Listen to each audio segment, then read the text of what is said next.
Included in the restoration of Minnesota's Capitol building is the transformation of committee hearing rooms. These meeting rooms, where lawmakers have for years debated legislation and hammered out agreements, have been stripped of all furnishings and reduced to a simple shell of what they once were. So the hearing room changes, you kind of can hear in the background here, they're demolishing all the old prior projects that have happened in the 60s, 70s, 80s, 40s, 30s, all of that, starting back with a clean slate.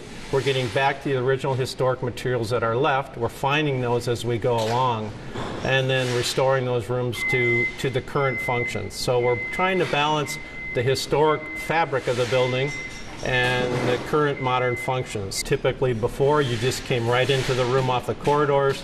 The opening of the doors let a lot of noise in and disruption. We now have vestibules where you come into that space that help act as a sound lock.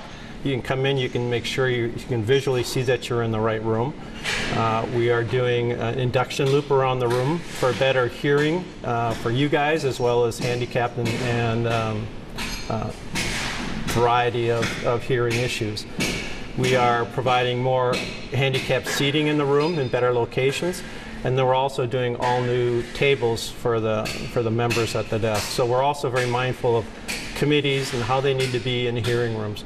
It gives us a chance to really look at how our hearing rooms are being used now, and to look into the future and how our hearing rooms are being used. A lot of those past ones never had cell phones in mind, never had iPads in mind, never had all of those kinds of electronics that happen now. Over the years, Capitol committee rooms have provided various technological challenges, both for lawmakers and members of the public.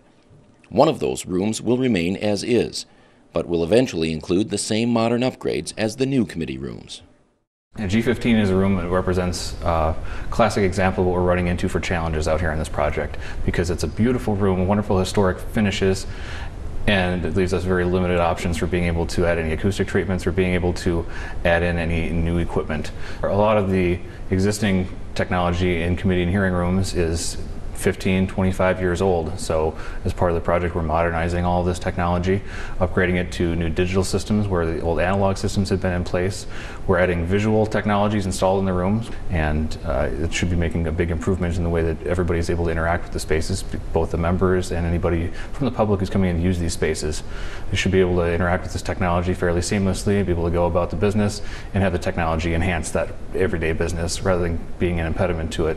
Enhancements to lighting and in the performance of microphones will be particularly important to the overall functionality of modernized committee rooms. The existing microphones have issues with interference from cell phones, and they have problems with being able to pick up members if the microphone isn't facing directly at them. So we're looking at technologies that are going to eliminate any of that chatter you might hear when somebody puts their phone next to the microphone, be able to pick up what you want from the conversations and reject what you don't want from the other conversations that are going on the side by side from people. The lighting in the hearing rooms has been a challenge. We want to make sure that we're installing lighting that's going to be compatible with any of the broadcast cameras in the spaces, as well as something that's going to be compatible with members doing their business on the tables. So we're going to be looking to try and even out the lighting throughout the space. Right now it's fairly uneven. You get hot spots, you get cold spots. So as part of that, we're going to be looking at bringing in lights that'll have the right color temperature for broadcast, but also be something that's appealing and much more even for members to work under. We're putting in new chandeliers that not only have globe lights like the existing ones had, but then there's some LED uplights as well that are really the power horse of the fixture. So those provide a general light illumination throughout the room, but yet the fixture itself looks very much historic. And those are the kind of, you want to call them tricks or whatever you might call them, but those are the ways you integrate that function with the historical look. Blending the historic aspects of a century-old building with modern technology is a challenging task, but one that restoration planners embrace as they search for balance between past and present. The public will find the rooms easier to find. They'll have a better knowledge of what's going on in the rooms. And I think we'll find people will want to come in and engage in the hearings more so now than they did in the past. And on the other hand, at the table, the legislators, it will be a better space for them to work, and it will also look more historic.